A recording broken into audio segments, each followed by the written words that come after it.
తండ్రి ఎవరూ చెప్పలేని తల్లి నాకొద్దు. చేతనైతే బిడ్డలు తలెత్తుకుని బతికేలా చెయ్యాలి.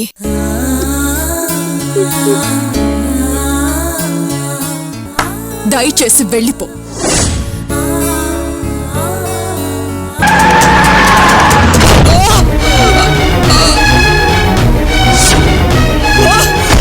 ఏం జరిగింది? యాక్సిడెంట్ చేశాను.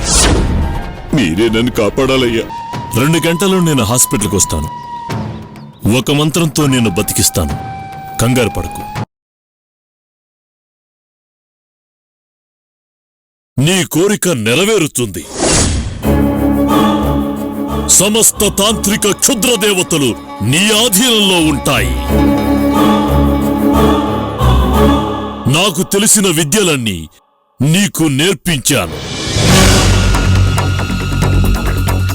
నా తంత్రశక్తులన్నీ నీకు ధారపోశాను. శత్రువుని వాడి కుటుంబాన్ని గడగడలాడించి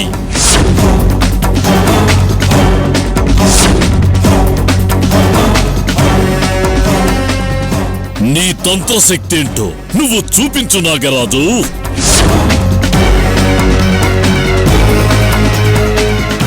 నేను ముఖ్యమైన పని మీద బయటికి వెళుతున్నాను. హోమంలో అగ్నికీలలు ఆగిపోయే వరకు ఇక్కడే కూర్చో.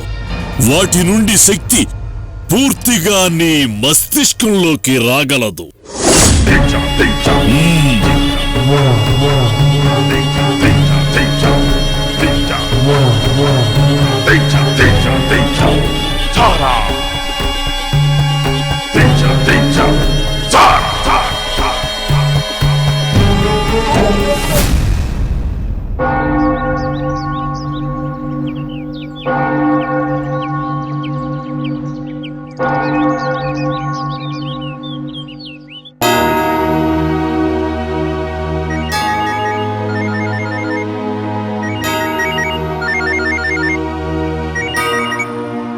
చెప్పు స్నేహ, హౌ ఆర్ యు? మదర్ ఎలా ఉన్నారు? షీస్ ఫైన్ అజయ్, అంత బాగానే ఉన్నారు. అవును, మదర్ నీతో మాట్లాడడానికి పిలిపించారు. ఏంటి విషయం? మాట్లాడడానికి కాదు, మా అమ్మని కలవడానికి పిలిపించారు. మీ అమ్మ అంటే? అవును అజయ్, మా అమ్మ ఆశ్రమంకొచ్చి నన్ను కలిసింది. వావ్, ఇంత మంచి న్యూస్ ఇంత డల్గా చెప్తావేంటి? నాకు నచ్చలేదు అజయ్. ఇన్నాళ్ళు నన్ను అనాథిగా వదిలేసి ఇప్పుడొచ్చి నన్ను తనతో తీసుకువెళ్తాను అంటుంది. నా తండ్రి ఎవరు అని అడిగితే మాత్రం సమాధానం ఏమీ చెప్పట్లేదు.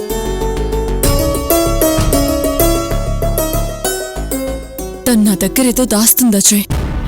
స్నేహ, ఎందుకు నెగిటివ్గా ఆలోచిస్తావు? పాపం, ఇంతకాలం ఎక్కడుందో, ఎలా బ్రతికిందో? ఇక్కడే దగ్గరలో ఉన్న సాయిబాబా గుళ్ళో ఉన్నాను, నీ గురించి ఎప్పటికప్పుడు తెలుసుకుంటున్నాను అంటుంది. అయినా ఇన్నాళ్ళు నా దగ్గరికి రాని అమ్మ ఇప్పుడెందుకు వచ్చింది? ఇంతకాలం లేని ప్రేమ ఇప్పుడే ఎందుకు పుట్టుకొచ్చింది? తను నిజంగా నా తల్లే అయితే నా తండ్రి పేరు చెప్పడానికి ఎందుకు భయపడుతోంది? ఏదో ప్లాన్తో నా దగ్గరకు వచ్చిందేమోనని నాకు అనుమానంగా ఉంది అజయ్. అందుకే మళ్ళీ మళ్ళీ నా దగ్గరకొచ్చి నన్ను డిస్టర్బ్ చేయొద్దని చెప్పి పంపించేశాను. నేను చేసింది రైటు రాంగు కూడా నాకు తెలియడం లేదు. బాధపడకు స్నేహ, ఆవిడ నిజంగా నీ కన్న తల్లే అయితే తిరిగి మళ్ళీ నీ దగ్గరికి వస్తుంది. ఓకే?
రండి గురుగారు రండి.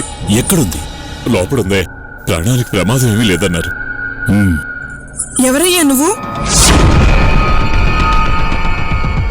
హాస్పిటల్కి ఎందుకు వచ్చావు? బయటికి వెళ్ళు. నాకు బాగా తెలిసిన మనిషమ్మా, నేనే రమ్మన్నాను. రండి గురుగారు రండి.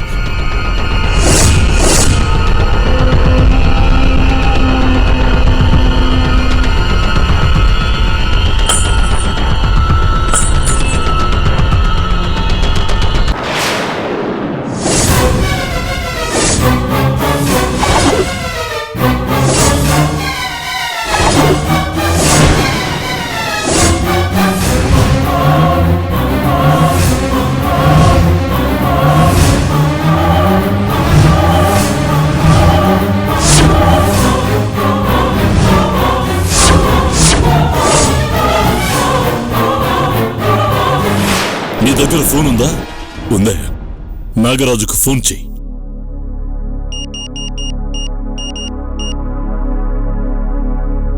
హలో, ఇలా ఇవ్వు. నాగరాజు, చెప్పండి గురువా. నువ్వు వెంటనే శ్రేయ ఆసుపత్రికి రా.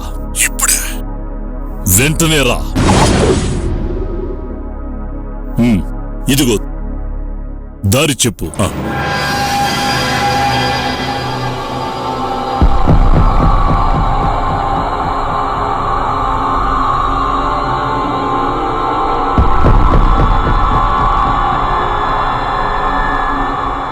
నాగరాజు వస్తాడు, పైకి రమ్మను. అలాగేనయ్యా.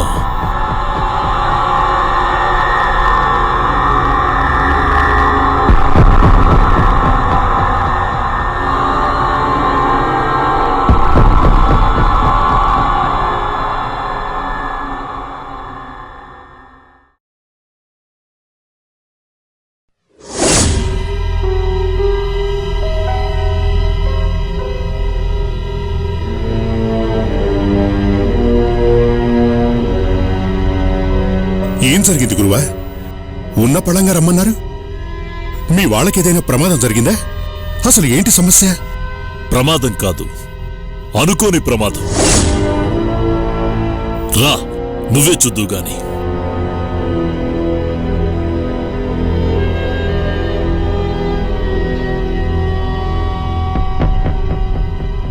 చూడు. గురువా, ఎవరివిడే? సరిగ్గా చూడు నాగరాజు. గుర్తుపట్టడానికి ప్రయత్నించు.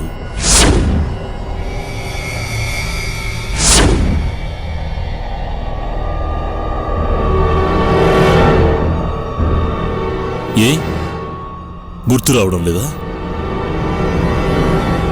చూడు, మళ్ళీ చూడు. లేదు గురువా, నేను గుర్తుపట్టలేకపోతున్నాను. కానీ ఎక్కడో చూసిన మొహంలా అనిపిస్తోంది. ఎవరు గురువా ఈవిడ? నాగరాజు, నీ కన్నతల్లిని కూడా గుర్తుపట్టలేకపోవడం నీ దురదృష్టం.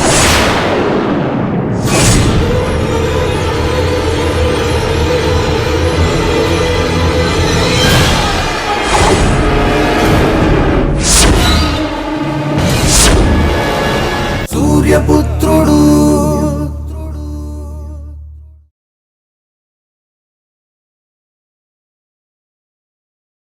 సూర్యపుత్రుడు ఈవిడ నా తల్లే. ఏ నమ్మకం లేదా? నీ కన్నతల్లినే నువ్వు పోల్చుకోలేకపోయావు, కాని నేను నా శిష్యుని భార్యను గుర్తుపట్టగలను. నిజం చెప్పండి గురువా, ఈవిడ నా తల్లేనా? నాగరాజు, అబద్ధం చెప్పవలసిన అవసరం నాకేంటి? గుర్తుపట్టలేకపోవడం నీ తప్పు కాదు, అది నీ దురదృష్టకరం. మీ నాన్న పెట్టే హింసలు భరించలేక నీ చిన్నప్పుడే మీ చెల్లిని తీసుకుని మీ అమ్మ ఇల్లు వదిలి వెళ్ళిపోయింది. నిజమే గురువా, నాకు ఊహ తెలిసినప్పటి నుంచి నాన్న అన్న మాటే తప్ప ఇంకేమీ తెలీదు. అసలు నా తండ్రి నా తల్లి గురించి కానీ నా చెల్లి గురించి కానీ ఏ రోజు నాతో మాట్లాడలేదు. అమ్మ అనే పిలుపు నాకు దూరమైపోయింది. మళ్ళీ ఇలా అమ్మను కలుస్తాను అని ఎప్పుడూ అనుకోలేదు.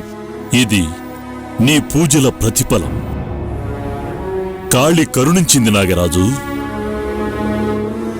నువ్వు వెతుక్కోవలసిన నీ తల్లి నీ ముందుకొచ్చింది. నీ హోమాలు దీక్షలు ఫలించాయనడానికి ఇదే నిదర్శనం. ఇప్పుడావిడ మైకంలో ఉంది. కొద్ది రోజుల్లోనే పూర్తిగా కోలుకుంటుంది. అప్పుడు నువ్వేం చెయ్యాలో తెలుసా? ఆ పథకం ఎక్కడుంది, నీ చెల్లెలు ఎక్కడుంది, ఈ 2 విషయాలు తెలుసుకోవాలి.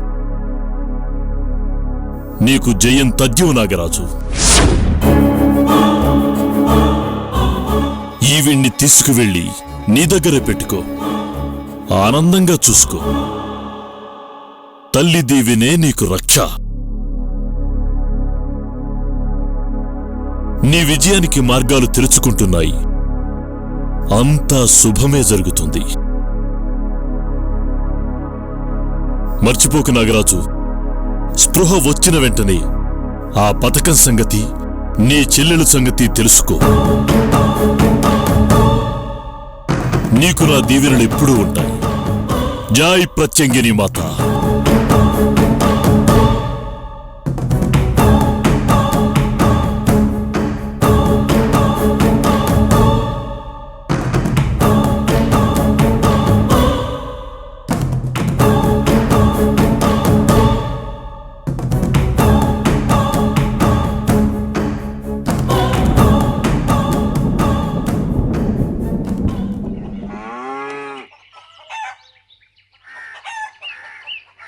అత్తయ్య గారు, ఏంటల్లుడు గారు, ఎందుకు అంత ఆనందంగా ఉన్నారు? ఏమిటి విశేషం? మామయ్య గారు బ్రతికుండగా దేవుడు అనుకున్నాం. ఆయన పోయిన తర్వాత కూడా చాలా లీలలు చూపిస్తున్నారండి. ఏమైందయ్యా? అసలు ఏం జరిగింది? నాగరాజుకి ఏమైనా జరిగిందా? పోయాడా? పీడ వదిలిపోయింది. చిచి, నీకన్నీ పాడుబుద్ధులేనే. మామయ్య గారు ఏం చెప్పారు? శత్రువుని కూడా క్షమించమని చెప్పారు. అప్పుడు వాళ్ళ మార్పు వస్తుందని చెప్పారు. ఇప్పుడొచ్చింది. నాగరాజు వాళ్ళమ్మ తిరిగి వచ్చిందట.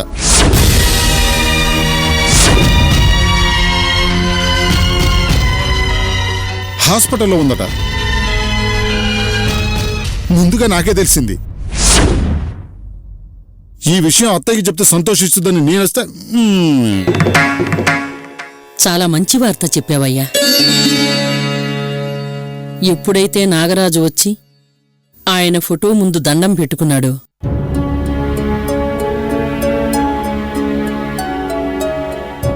అప్పటినుంచి వాడి చేసిన పాపాలు, వాడికున్న చెడంతా పోయింది.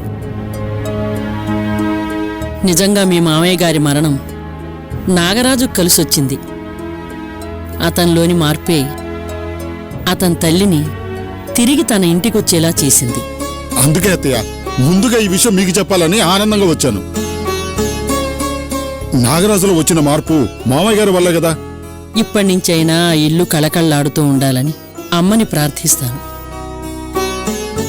పాపం, ఎప్పుడో అతను చిన్నప్పుడు ఇల్లు వదిలి వెళ్ళిపోయింది.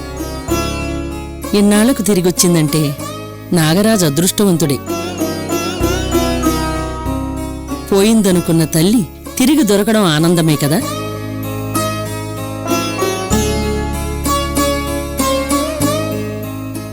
అతని తల్లి అతనింటికొస్తే మీకెందుకింత ఆనందమో నాకు అర్థం కావడం లేదు. తల్లి ఎవరికైనా తల్లే. సాటి మనిషి ఆనందం మన ఆనందంతో సమానంగా చూడాలి. అప్పుడే మనకి కూడా మంచి జరుగుతుంది. ఈ మధ్య నాగరాజు పేరు పదే పదే తలుచుకుంటున్నారు. ఆ పేరు వింటేనే పులకరించిపోతున్నారు. ఏంటి ఆ ఇంటి విషయాలు, ఆ ఇంట్లో జరిగేవి అందరికన్నా ముందు మీకే తెలిసిపోతున్నాయి. అసలేం జరుగుతోందండి? నాగరాజు మీద అంత అభిమానం ఎందుకొచ్చింది? అసలు నువ్వేం మాట్లాడుతున్నావు నీకు తెలుస్తుందా? నేను మొగాన్ని. ఇంట బయట చాలా వ్యవహారాలు జరుగుతూ ఉంటాయి. అవన్నీ నీకు చెప్పాలా? అదే నేను అడుగుతున్నాను. నీకు నాగరాజుకి మధ్య ఏ వ్యవహారం నడుస్తుందని అడుగుతున్నాను. చూసారా అత్తయ్య గారు, ఇంట్లో నాకు అసలు విలువే లేదు. సాటి మనిషి ఆనందంగా ఉన్నాడని చెప్తే ఎలా నిలదీస్తుందో చూసారా? ఎంత రాతాంతం చేస్తుందో చూడండి. రాతాంతం చేస్తోంది నేను కాదు, మీరు. ఇంట్లో ఎవరికి నచ్చిన నాగరాజు గురించి మీరెందుకంత ప్రేమగా మాట్లాడుతున్నారని అడిగాను. అంతేగాని మిమ్మల్ని అవమానించారని కాదు. అడుగుతావే, ఎందుకు అడగో?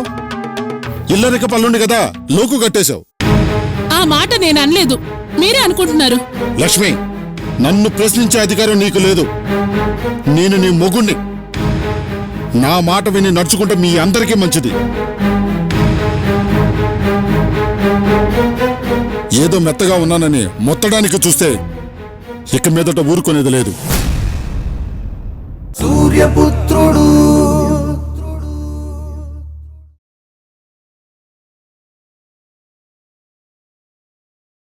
సూర్యపుత్రుడు నన్ను చులకంగా చూస్తే సహించేది లేదు. నా ఓర్పును సహనాన్ని పరీక్షించకండి. ఇన్నాళ్ళు మామయ్య గారి మీద ఉన్న గౌరవంతో ఊరుకున్నాను. ఇప్పుడు ఈ ఇంటికి నేనే పెద్దని.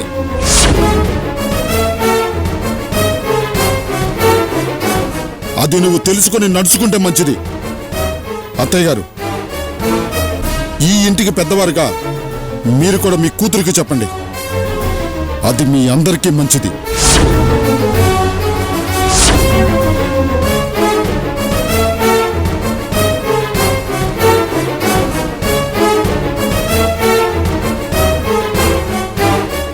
ఏంటమ్మా ఈయన? ఛీ!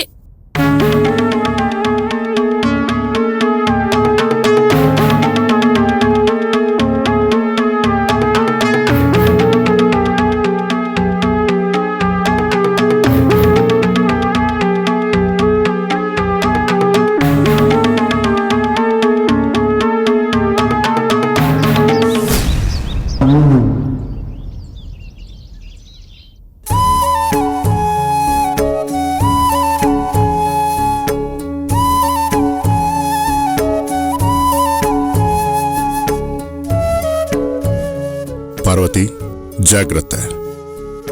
ఈ రోజు నుంచి మనం ముగ్గురం కాదు, నలుగురం.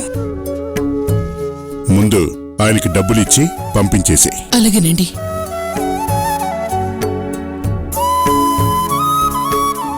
ఇదిగోండి.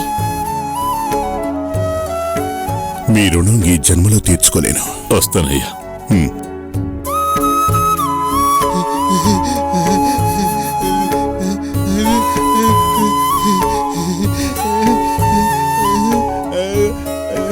ఇప్పుడు చెప్పండి, ఎవరివిడ? ఏమండి, పండగైనా పబ్బమైనా నాకు మీరు, మీకు నేను, మతిస్థిమితం లేని కొడుకు అని బాధపడుతూ ఉండేదానివి కదా. మన మొర ఆ కాళికాదేవి ఆలకించింది.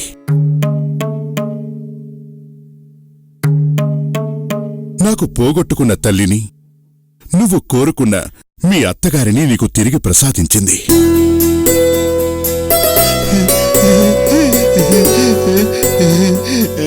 ఏంటండి మీరనేది? ఈవిడ నా అత్తయ్య గారా? ఎంత మంచి మాట చెప్పారండి. అవును పార్వతి, గురువుగారు చెప్పినట్లు ఇంకా అంతా మంచి జరుగుతుంది. కానీ సంతోషంతో ఇంట్లో కడుగు పెట్టాల్సిన అత్తయ్య గారు ఇలా గాయాలతో రావడం ఏంటండి? అదృష్టం ఆశీర్వదిస్తున్నా దురదృష్టం వెంటాడుతూ వస్తుంది. అసలేం జరిగిందంటే,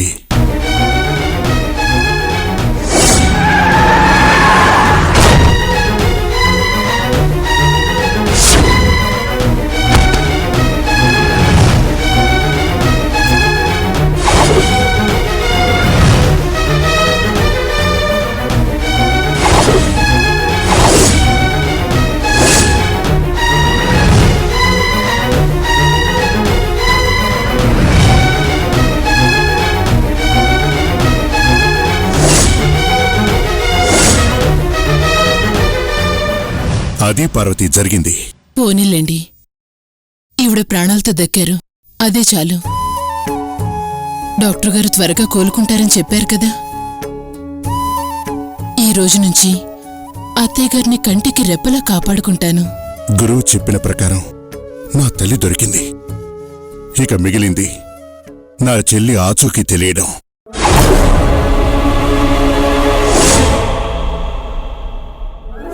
అలాగే ఆ పథకం దొరకడం. ఆ శుభగడియల కోసం నేను ఎదురు చూస్తున్నాను.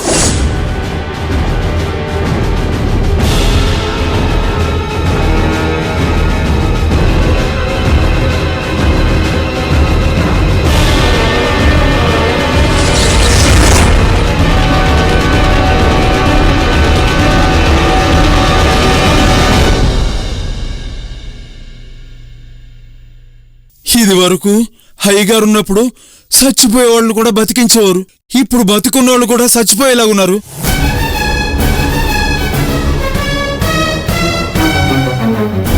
ఈ రోజు రాత్రే ఈ ఊరిలో ఒక గొప్ప సంఘటన జరగబోతోంది.